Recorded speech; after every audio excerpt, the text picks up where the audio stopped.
Hey guys, Cal here from Arlon Graphics.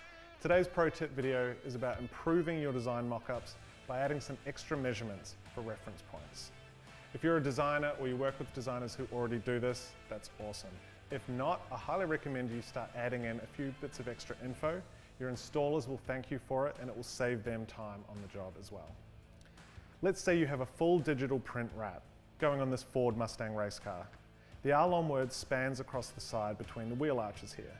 On screen this is all pretty straightforward, but when you take the actual print and lay it onto the vehicle, it can be a bit fiddly to get it perfectly into place.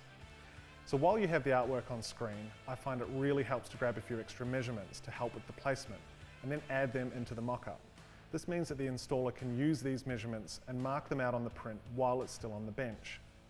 Now when we go to fit the print onto the vehicle, we just have to align these few marks with the edges of the panels or the body lines, and we know that we're in exactly the right position and we're good to go.